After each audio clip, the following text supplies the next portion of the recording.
जनता मध्यमवर्गीयांप्रमाणे डोंगर दऱ्यातील आदिवासी वर्गापर्यंत बस सेवा पोहोचवण्यासाठी एस टी महामंडळाच्या आर्थिकदृष्ट्या सक्षम करणारी पंचवार्षिक योजना हाती घेण्यात आली आहे. एअरपोर्टप्रमाणे बस पोर्टच्या निर्मितीसाठी खाजगीकरणातून राज्यातील शहरी ग्रामीण भागातील 216 एस टी डेपोंचा पहिल्या टप्प्यात विकास केला जाईल.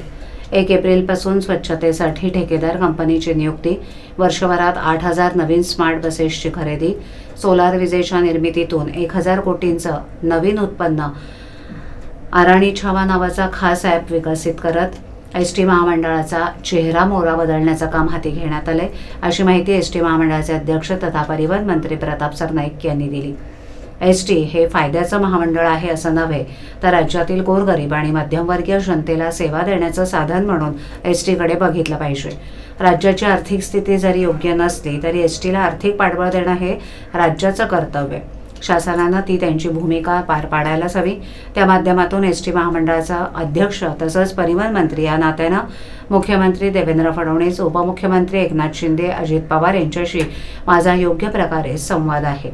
अर्थमंत्री म्हणून अजितदादा हे काटकसर करतात असं जरी लोक बोलत असले तरी एस टी महामंडळ वाचत त्यांनी काटकसर कधीच केलेली नाही. एस टीची आर्थिक स्थिती खराब असली तरी दिवाळी बोनस कर्मचाऱ्यांना वेळेत देण्यात आले. कामगारांच्या मागण्या प्रलंबित आहेत हे मान्य आहे.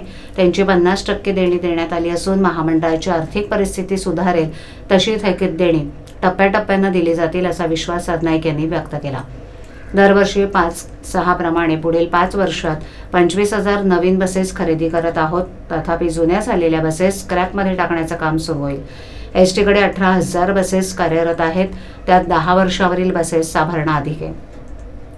2025-26 या आर्थिक वर्षात 3,000 नवीन बसेस आणि आर्थिक वर्षात 5,000 अशा एकूण 8,000 नवीन बसेस खरेदीसाठी निविदा प्रक्रिया झाल्या आहेत. या सर्व स्मार्ट बसेस असून त्यांच्यामध्ये CCTV आणि GPS यंत्रणा लावणार असल्याचं मंत्री सरनाईक यांनी सांगितलं.